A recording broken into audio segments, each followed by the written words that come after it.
Good afternoon, honorable ministers. Good afternoon, honorable Chairman House Committee on Customs, the Controller General and Management of Nigeria Customs Service, fellow participants. It's a pleasure to have, it's an honor really to be a part of this forum, and I look forward to engaging with you on some of the practical steps that Nigeria Customs has been working on. So the earlier segment was looking at the policy and the directions and the vision of a better environment in international trade. This segment will look at the practical aspects of how those are being achieved and sustained in the long term. So business in its very simple form, it's about the exchange of goods and services between the buyer and the seller. And the ease of doing business or not will determine the effectiveness. It would basically determine the profitability and the timeliness of exchanging those goods and services between the buyer and the seller.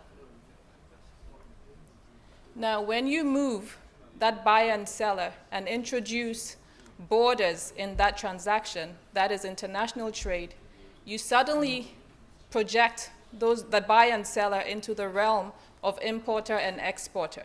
So they go beyond understanding the basic transaction of exchanging goods and services to try and understand the world of freight forwarders. We had Alhaji Prince Shittu talk about the logistics aspects. So it's now looking at how to better engage with the freight forwarders, licensed agents, the whole logistical aspect, as well as the regulatory aspect, engaging with the NAFDACs of this world, the Standards Organization of Nigeria, as well as the ports community, looking at that entire workflow, whilst managing the transit of the physical goods from the exporter to the importer, with all the challenges of the physical infrastructure, such as roads, roadblocks, as well as other non-tariff barriers. Now, back in 1998, UNCTAD, the UN agency, conducted a study looking at international trade supply chain. And it came up with a staggering statistics that for one business transaction of moving goods from the exporter to the importer, you're likely to actually fill out 40 documents. That is just repetition and a very costly way of transacting business.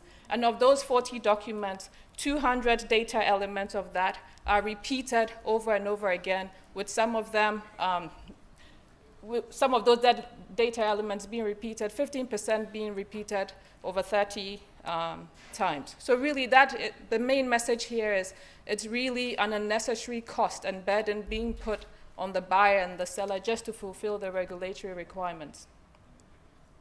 So looking at the international trade aspect once again, we now look at the processes that are involved in that. And Nigeria Customs Service, led by the Controller General of Customs, undertaking the 6-point agenda and the reform of improving the clearance of goods, looked at the buy, ship, pay model and all those processes that underpin it. So when we look at that basic buy, ship, on the second level is preparing for import, for export, going through the full supply chain to the importer at the other end. Now, if you look at it, there are 4 components that underpin this buy, ship, pay basic model.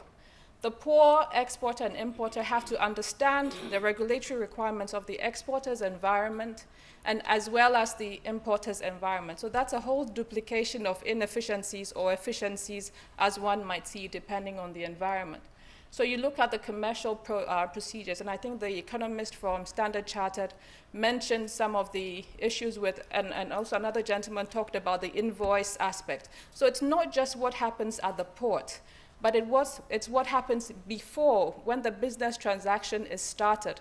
What are the barriers to actually effectively moving those documentary requirements to the end state, whilst complementing the movement of the physical goods from the exporter's end to the importer's end.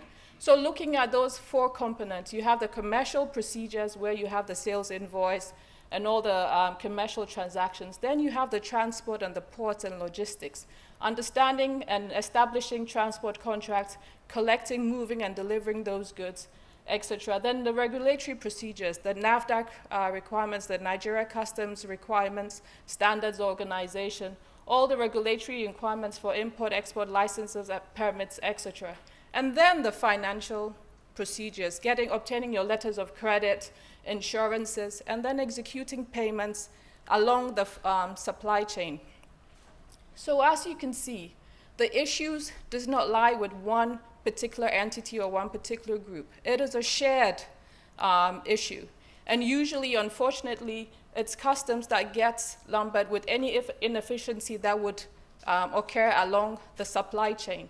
So the Nigeria Customs Service, in understanding the full range of the international trade supply chain, looked at ways of ensuring collaboration across the stakeholder groups, as well as harmonization of the processes that sit across. So what I must say is, the challenge of the trader is how to ensure that all your paperwork is lined up in time for your goods to get from one end to the other. Because as soon as that paperwork is slowed, you're compromised by the physical goods. So it's a fine art of making sure that you don't end up with a bottleneck across the supply chain, both on the documentary side as well as on the physical side. So what's the solution to all this? The solution, what Nigeria Customs Service realized, is to create an integrated workspace of data, because we know data is very important. So having data right at source, shared by all the stakeholders in a timely manner, would help facilitate the movement of both the documents as well as the physical goods. And looking at harmonizing all those business processes, and most importantly, creating a service-oriented environment for the trading community. So we've heard about trade facilitation, which will in fact have a net effect on revenue collection. But of course, seeing the business community or the trading community as a customer would help provide the service that is needed, instead of, which provides a balance between the revenue collection as well as the security and the facilitation of trade. So how was that done? Working with Nigeria Customs Service, we looked at the processes. So we looked at generic export processes, generic import and transit, and then broke down segments of each of these processes. So for example, we took a time chart for wheat and maize import in Nigeria. So not just looking at it globally and saying we want to achieve 48 hours clearance or we want to improve. How do you actually do that? So we looked at systematically each step involved in actually transacting this import. And if you can look, the as-is environment, as is currently what is happening, is that which is in blue. And also the narrative in blue looks at all those physical steps that the trader has to go through to get to the end of the cycle. And then working with all the stakeholder agencies who are involved in that. So for example, number one is obtaining SONCAP certificate. So that sits with the standards organization. Obtaining Form M, that sits with the banks. So looking at all those stakeholders whose processes must come together to enable an effective end-to-end flow for this wheat and maize import. We came together in various work sessions and looked at how some of the redundant processes or duplicating ones could be reduced or removed to ensure that we have a better to-be environment, and also the preconditions. So looking at this, there was a reduction of 21 to 23 days for that particular transaction to 7.5 to 9 days. This is not clearance. This is looking at right from the beginning of the documentary to the physical clearance of the goods. This wasn't done in isolation. We had to look at the legal framework to ensure that all the legal and mandates were still being adhered to. And where recommendations were required for change, those were also made. We also looked at the data element, because data in this supply chain is key. Ensuring that on a need-to-know basis, all the stakeholders have the information that is required to be able to fulfill their regulatory requirements to support the exporter and the business community in general. So we looked at 10 government agencies, and we looked at documents that flow through those agencies. And between those 10 government agencies, there were 73 documents, which really, if you go back to the UNCTAD statistics, actually is quite higher. But this is not for one transaction. This is just looking at a group of government agencies. We found that on those 73 documents, there were 764 data elements. So consignor, consignee, country of origin, and you found out that these data elements were being asked over and over again by these stakeholders, whereas there could be a shared platform of having this information. So as a trader, if I've already told you that this is a consignor, this is a consignee, then there's really no need to keep asking me if you do have that shared platform that we mentioned in the solution earlier. So 2% of those data elements were shared by 7 of those agencies, and 527 were standalone. So the intention is to work together in a very collaborative effort led by the Nigeria Customs Service to increase the number of agencies that are actually sharing data, which will, in effect, reduce the repetitiveness or the time and the cost of actually administering those processes by the trading community. So this is the vision that Nigeria Customs Service is working towards. So as you can see, there's so many processes and so many stakeholders required to enable that movement of the physical cargo from the country of export to the country of import. So underpinning that are the processes that we've talked about, looking at all those processes and truly looking at a way of harmonizing and re-engineering those if possible. Looking at the governance, the legal framework, in general, how is that supporting those processes and the data that goes with it? The organizations, the stakeholder collaboration, change management, and also the ICT tools that would enable these processes come together in that service-oriented approach. So coordination across all those is really required, and collaboration is really required. And in the past, over a year, Nigeria Customs Service has been working with stakeholders to ensure that this happens, and trying to have not just workshops, but also awareness programs and developing tools. So this forms the approach, this forms the blueprint of what all the steps that are being taken to ensure that truly value is realized and a sustainable environment is created. Now, there's been a lot of mention about rankings today, and we know that rankings generally may have their own flaws, and I'll call on the recent rankings of the football rankings. We have Spain ranked number 1, we have England ranked number 10, and we have Costa Rica ranked number 28. And you can all make your own judgment calls from that. So rankings, rankings generally are there for guidance, and we're not really fixated on them, but in the absence of a perfect environment, we can at least work towards that. Now, to ensure that we can actually measure the performance in Nigeria Customs Service, we looked at KPIs such as the World Bank ease of doing business, particularly the trading across borders, which looks at documents, time, and cost of importing and exporting.